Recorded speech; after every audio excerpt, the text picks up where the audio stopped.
Majlis party కోసమే ప్రభుత్వం హిందూ పండుగలను నిర్వీర్యం చేస్తోంది అని ఆరోపించారు కేంద్ర మంత్రి బండి సంజయ్. సౌకర్యాలు కల్పించకుండా హిందువులను వేధిస్తూ ఉన్నారన్నారు. రంజాన్ కు 33 కోట్లు ఇచ్చి బోనాలకు 20 కోట్లు కేటాయించడమే దీనికి ఉదాహరణ అన్నారు. తనకు రాజకీయాలు ముఖ్యం కాదు అని, హిందూ ధర్మం కోసం ప్రశ్నిస్తూనే ఉంటాను అన్నారు.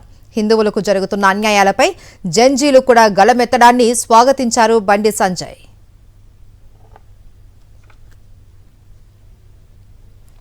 పాత బస్తీలో దేవాలయాలకు బోనాల పండుగ నిధులు ఇస్తే ఎంఐఎం పార్టీ బాధపడుతుంది. వాళ్ళ ఓట్లు పడయి. వాళ్ళ కోసం ఇవాళ హిందువుల పండుగలను ఇలా నిర్వీర్యం చేస్తున్నారు. ముసలోళ్ళు వస్తారు, చిన్న పిల్లలు, పెద్ద పిల్లలు వస్తుంటారు. కనీస సౌకర్యాలు లేకుండా ఎట్లా హిందువులను వేధిస్తున్నారంటే, నెక్స్ట్ గణేష్ ఉత్సవాలు వచ్చినాయి, మరి దానికన్నా చేస్తారో చేయరు. వాళ్ళకు 33 కోట్ల రూపాయలు ఇస్తే ఇలా బోనాల పండుగలకు హిందువులకు ఎంత ఇవ్వాలి?